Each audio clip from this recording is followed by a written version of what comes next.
Caro viajante, o meu nome é Mika. Eu tenho 10 anos e sou um humano. Você já deve saber da segunda parte, mas o papai disse que deve ter muita vida inteligente diferente de onde você veio, então eu achei melhor ser claro. De onde você é? Aliás, eu sou de Marte. Só que agora eu e o pai estamos indo morar com o papai na nova colônia em Europa. O papai é o chefe dos engenheiros quânticos da Braytech, então ele cria uns computadores super legais. Ele é tão bom que trabalha com o Clovis Bray em todos os projetos ultrasecretos. Até projetou partes do Rasputin. Tomara que ele me mostre o trabalho dele. Ele fazia isso direto em Marte. Pode ser uma boa oportunidade de aprendizado para você, ele dizia, mas só se me prometer que não vai contar a ninguém. E eu nunca contei, mesmo com os meus amigos lá em casa me enchendo para falar do trabalho do papai. Na velha casa, claro. Logo Europa vai ser minha casa, e você vai ser o meu vizinho em Aio.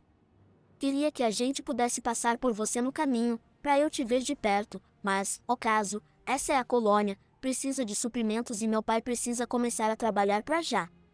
Ele é psicólogo. Eu não entendo direito o que ele faz para a Braytech. Ele só pergunta para as pessoas como elas estão várias vezes.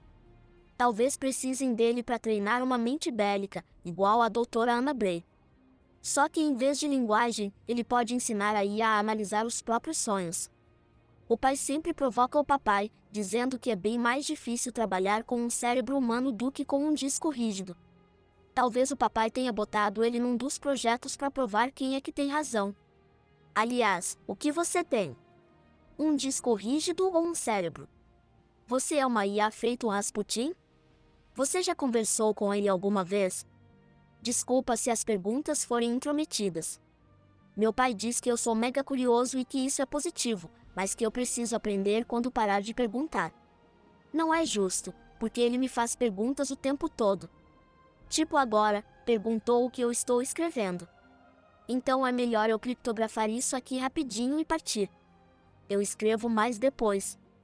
Seu amigo, Mika. Caro viajante. Finalmente pousamos em Europa. Antes de sair da nave, a gente recebeu trajes de neve oficiais da Braytech para usar sempre que for sair. Os trajes são grandões e é difícil andar neles, mas o papai me contou que tem um revestimento bem grosso dentro, para proteger dos íons ruins, que vêm do espaço aqui perto. E também ajuda a manter a gente quentinho.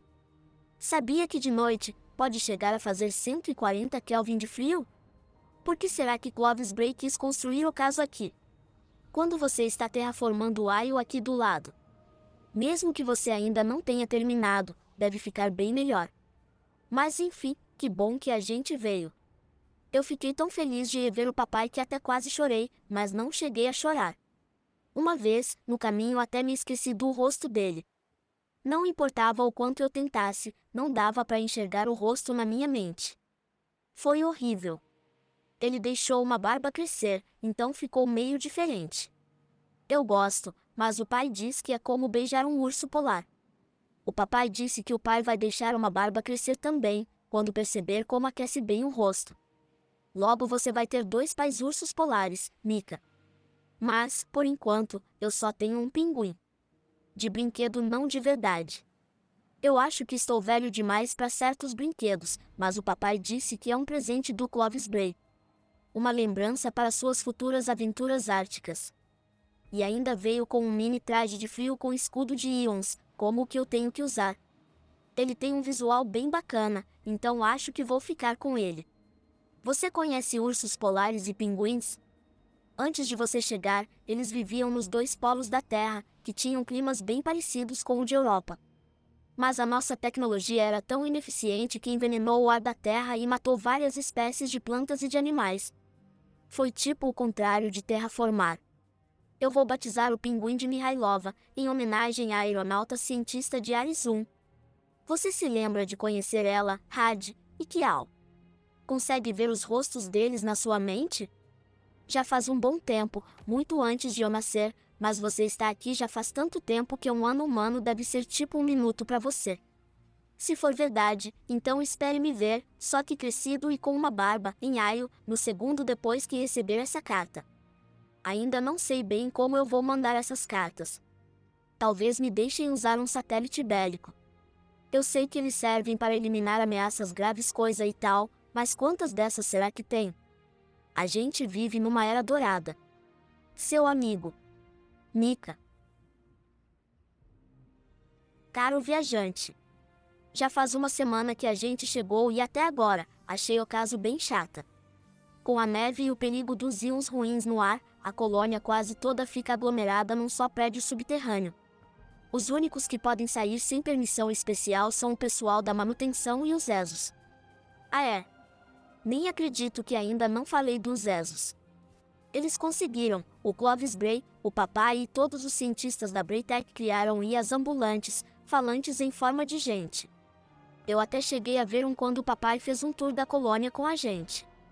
Era tão maneiro e brilhante. Tinha umas luzes cintilantes no lugar dos olhos. Eu queria falar com ele, mas o pai disse que não dava para garantir que eu não ia fazer perguntas demais, então ele foi sozinho. O papai disse que é por isso que o pai veio para cá, para falar com os Ezos e analisar a humaneza deles. Ele também disse que acha que dá para confiar em mim, que sabe que eu consigo segurar a empolgação. Tem gente que tem medo dos Ezos. Não dá para entender como é que não dá para ficar maravilhado. O papai riu quando eu comentei isso. Você é que nem eu. Sempre em busca do novo e do interessante. Nós nos esquecemos de temer o desconhecido.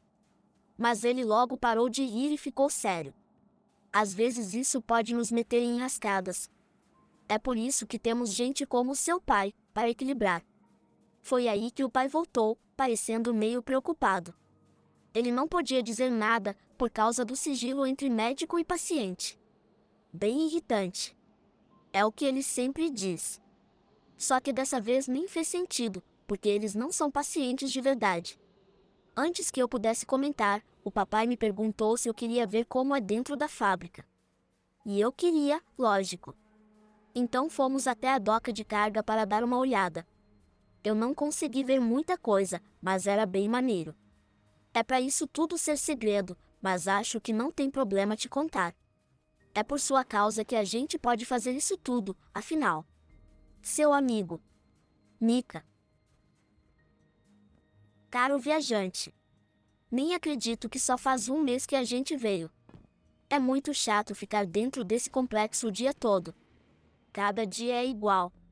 O pai me acorda e faz café da manhã, então sai para ir para a fábrica de Ezo com o papai. Por sorte, eu tenho Mihailova, a pinguim, para me fazer companhia enquanto eu ando por toda a estrutura para chegar à escola do outro lado. Não é bem uma escola de verdade. Está mais para a sala de aula. Só tem 50 crianças, então eles nos meteram todos numa sala só com 2 professores. Foi assim que eu descobri que todo mundo ganhou um pinguim de brinquedo também. Eu me senti meio besta por ter pensado que tinha sido o único, mas também é meio besta do Clovis Bray achar que bebês e crianças mais crescidas todas gostam do mesmo tipo de brinquedo. Alguns dos mais velhos jogaram as deles direto na reciclagem, mas eu consegui resgatar um. Acho que vou chamar essa de Calume, que é o nome da aeronauta que você não pôde conhecer porque ela morreu no caminho para Marte. É isso que mais me dá medo. Não os Ezos ou o que eu não entendo, mas morrer logo antes de uma nova descoberta. Trabalhar tanto para chegar a uma novidade, e aí bum! Um acidente idiota acaba comigo e com o resto dos meus 290 anos. Eu li que antes da Era Dourada as pessoas só viviam até os 100 anos, e isso se tivessem sorte. E que, a essa altura, já estavam tão doentes que mal conseguiam sair da cama. Que bom que você apareceu. Quanto tempo será que os Ezos vão conseguir viver? Deve ser para sempre, né? Desde que se cuidem direitinho, mas, bem acho que uma hora os discos rígidos iam acabar apagados por raios cósmicos. O papai disse que isso deve demorar milhares de anos. Sobra bastante tempo para fazer backups. Ontem à noite, eu sonhei que era um Ezo. Eu estava no meio de um lago congelado no meio da noite, sem traje de neve, mas sem sentir frio nenhum. O céu estava todo preto, exceto por uma lua brilhante ao longe. Bem quando eu olhei para cima para saber o que fazer em seguida, o pai me acordou. Na hora eu fiquei bravo, mas ele me lembrou de que sonhos são mensagens das profundezas da nossa mente. Até entendermos a mensagem, o sonho se repete. Então, tomara que eu termine ele hoje. Seu amigo. Mika. Caro viajante. Hoje foi o dia mais interessante que eu tive aqui em Ocaso. Na escola, fomos dar um passeio lá fora para aprender sobre o clima de Europa. Pelo menos foi o que os professores disseram. Eu aposto que estão tão de saco cheio de ficar presos aqui dentro quanto a gente. Enquanto a gente vestia os trajes de proteção, os professores passaram um sermão, falando para todo mundo ficar bem à vista e acompanhado. Só que lógico que quando a gente saiu todo mundo começou a correr em várias direções. Foi aí que eu decidi que eu queria aprender coisas mais úteis com o papai e o pai na fábrica de Ezo. E eu não quebrei as regras, a fábrica ficava bem à vista e eu tinha duas acompanhantes, Mihailova e Kalume. Eu sabia que não dava para entrar pela porta da frente sem uma identificação, então eu fui pela lateral, para a doca, onde eu vi dois Ezos descarregando algumas caixas. Eles pareciam já ter quase terminado, então eu me escondi para esperar eles saírem. Em vez disso, ouvi eles conversarem. Eu vou fazer um intervalo. Com necessidade ou não, era nessa hora que a gente almoçava. Eu me recuso a trabalhar no horário de almoço. Eu sinto falta do almoço. Eu sinto falta de ficar com fome. Então, você diria que está com fome de fome. O que você falou pro psicólogo, afinal? Você falou do sussurro? Foi aí que eu quis sair. Eu não gostei de ouvir eles tirando sarro do pai. Além disso, aquele jeito de falar de comida e sonhos me deixou meio mal. Tão mal que eu devo ter feito um barulho, porque ouvi. O que foi isso? Então eu saí correndo. Eu ouvi gritos atrás de mim, passos se aproximando, um som de estouro e um chiado logo acima da minha cabeça. Então duas mãos geladas e duras me pegaram. Foi aí que eu encarei direto aqueles olhos brilhantes e bem azuis. Desculpa não ter terminado a carta ontem à noite. Tive que parar pra janta. O pai anda bem rigoroso quanto a isso ultimamente. Uma noite dessas, achei que ele fosse ficar com o cérebro derretido quando o papai se atrasou. Enfim, os Ezos me pegaram bem rápido, um deles me levantou até a gente ficar olho no olho, e... Bem, agora eu entendo porque as pessoas têm medo. Digo, eu tava com mais medo de acabar encrencado do que todo o resto. Mas olhar naqueles olhos foi... sinistro. Quase como se estivesse num lugar tão escuro que não dá para enxergar as próprias mãos, apesar de você conseguir sentir elas lá. Eu não conseguia afastar o olhar, mesmo quando ouvi o outro perguntando o que deveriam fazer comigo. Acho que seria mais fácil se eu só desaparecesse. Aí de repente os olhos dele escureceram e eu caí no chão. Logo no instante seguinte ele desabou numa pilha de metal faiscante do meu lado. Acho que devo ter começado a correr de novo. A próxima coisa de que me lembro era estar de volta na sala de aula vazia, segurando Mihailova e Kalume e olhando para os pinguins que ficaram para trás. Alguns deles estavam no chão. Por algum motivo, eu fiquei bravo. Talvez eu esteja velho demais para certos brinquedos, mas pelo menos eu tomo conta dos meus. Então eu peguei os que pareciam solitários e fui correndo para casa, do outro lado do complexo, para esconder todos debaixo da cama. Aí eu voltei para encontrar a turma, bem quando os professores estavam fazendo a contagem dos alunos. Ninguém nem tinha percebido que eu havia sumido. O que indica que não sabiam quem tinha pegado os pinguins. Então eu agora tenho 9, Mihailova, Kalume, Hard, Kial, Clovis, Vila, Alton, Elsie e Ana. Seu amigo. Mika. Caro viajante. Já faz tanto tempo que eu não falo com você, que até tive que reler a minha última carta para me lembrar do que eu escrevi. A gente já está aqui faz 3 meses. Todo mundo anda cansado. Até o pai. Ele fica tão ocupado com os pacientes e que até cancelou os jantares em família. Eu agora preparo o meu próprio café de manhã. Só que às vezes acordo tão tarde que eu nem como. Lembra daquele sonho que eu contei? Eu ainda não entendi aquela mensagem e ando sonhando com a mesma coisa toda noite. Sempre começa do mesmo jeito. Eu sou um Ezo, no meio de um lago congelado, debaixo de um céu preto com uma lua branca. Por algum motivo, eu começo a pular. Para cima e para baixo. Várias vezes. Toda vez eu chego um pouco mais para cima e pouso com um pouco mais de força. Às vezes eu fico com medo de o gelo quebrar, mas aí eu ouço um sussurro, dizendo que vai ficar tudo bem, mesmo se ele quebrar. Eu não vou deixar você morrer antes da parte boa. Conforme eu pulo, o sussurro encoraja. Mais alto, mais alto. Mais perto, mais perto. Talvez seja os dois. Ontem à noite, cheguei tão alto que quase deixei a atmosfera. De lá, eu pude ver que a lua era você, pairando sobre Aio. Eu cheguei a me livrar da gravidade e voar até você, mas então uma voz diferente gritou: você está sendo tão egoísta. E foi aí que eu acordei e ouvi o pai e o papai brigando. Eu acordei do meu sonho dos saltos e ouvi o papai gritando: e você é tão egoísta, e o pai falando para ele abaixar o tom. Mesmo sussurrando, ainda ouvi o pai dizendo que não era egoísta. O projeto simplesmente era perigoso demais. E inútil, ainda por cima. Se o Clovis quiser soldados funcionais e estáveis, não devia fazer eles passarem por um trauma, para começo de conversa.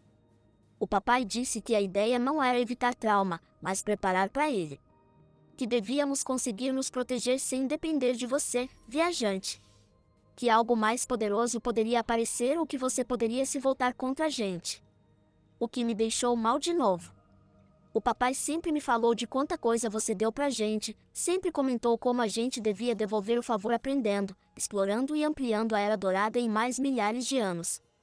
Mas agora ele dizia: pode me poupar da aula de ética e me diz, se você soubesse que a humanidade pode acabar extinta nos próximos 50 anos, não faria tudo e qualquer coisa para salvar a gente? Para salvar o nosso filho? Ficou tudo bem quieto nessa hora. Passou tanto tempo que eu quase voltei para a cama, mas aí ouvi o papai de novo. Essa história de RD é difícil, mas eu acho que os humanismos que você sugeriu são a solução. Na verdade, eu apostaria a minha vida nisso. O pai disse que era isso que deixava ele preocupado. Eu te amo, mas esqueça a segurança dos próximos 50 anos. Mika precisa de segurança aqui e agora. Ele disse que alguns dos colonos iam voltar para casa na próxima nave de suprimentos. Ele esperava que o papai pudesse ir com a gente. Foi aí que o papai começou a chorar. Eu voltei para a cama e empilhei todos os pinguins em cima da minha cabeça para abafar tudo. Não funcionou, porque eu comecei a chorar também. O que vai acontecer? Mika.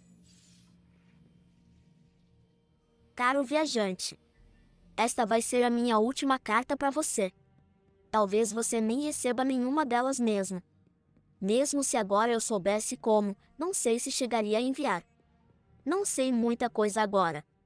O dia seguinte foi bem normal. O papai fez café da manhã e me levou para a escola, coisa que ele nunca tinha feito antes.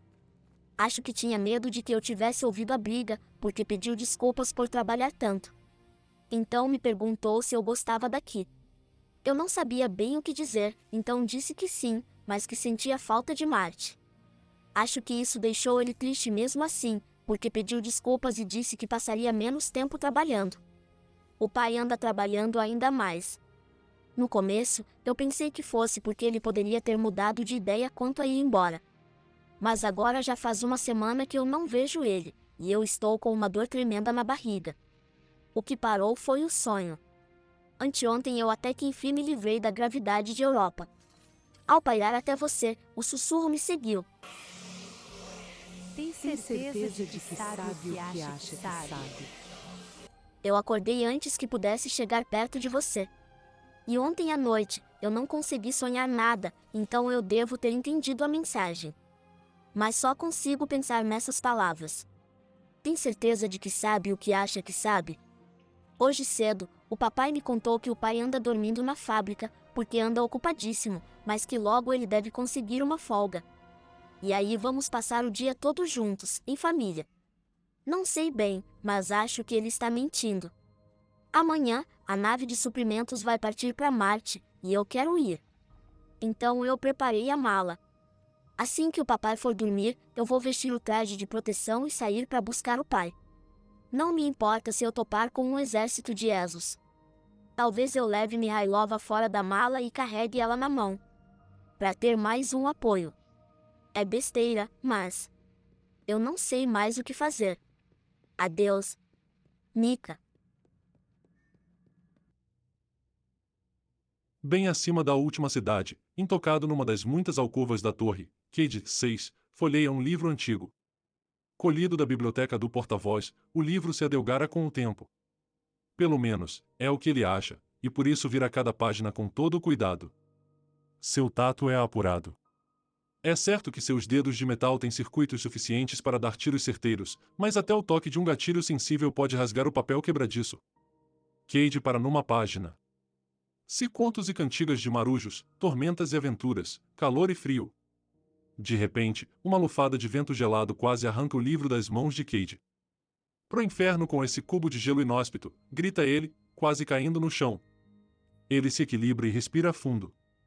Segura as pontas, Cade. Você não está em nenhum cubo de gelo, muito menos inóspito. Você está na Terra, na última cidade.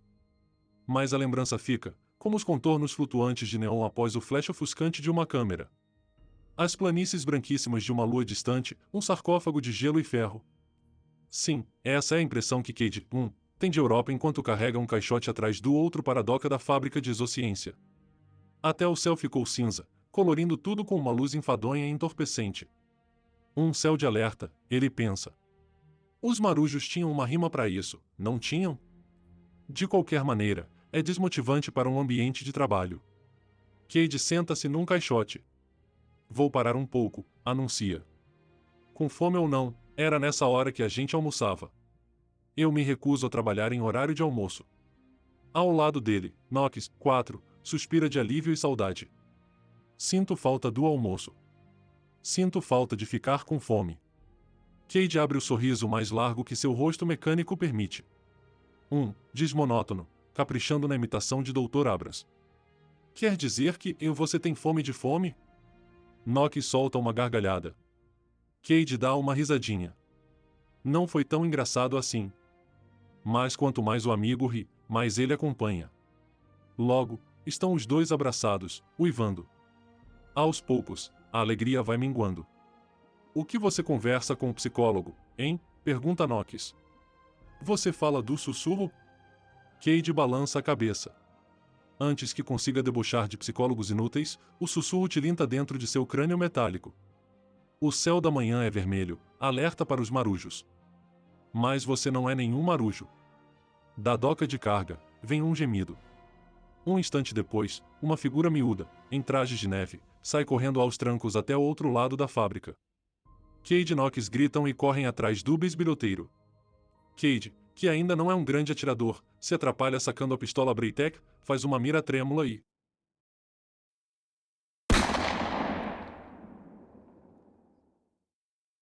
Mika, 10 vaga pelas montanhas da antiga Rússia como já faz há muitos anos. Como provavelmente fará por muitos ainda. Um grupo de fantasmas segue atrás dele, os olhinhos azuis piscando sobre a paisagem. Mika já ajudou muitos fantasmas em suas buscas. É muito mais fácil encontrar um guardião quando tem outra pessoa de olho em oportunistas decaídos.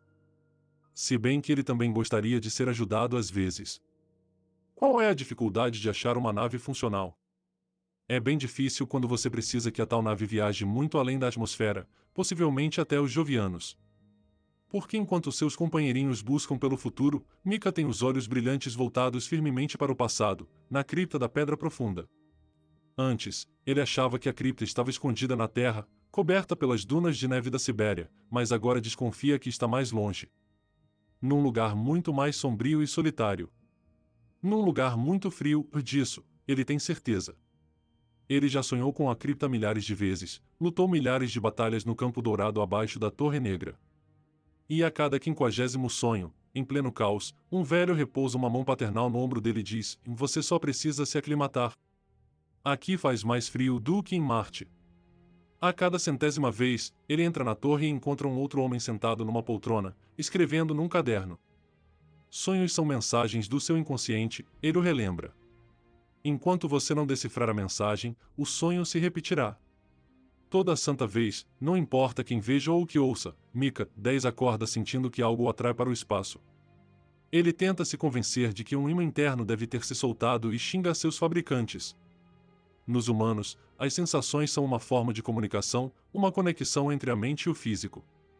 Mas nos Ezos, é tudo mentira. Frio, calor, fome, exaustão, dor. Os sinais não estão conectados a nenhuma falha ou quebra de verdade. Seu corpo é praticamente imune. Nas raras ocasiões em que quebra, ele só fica sabendo se alguém contar. Nesse sentido, sim, os fantasmas o ajudam.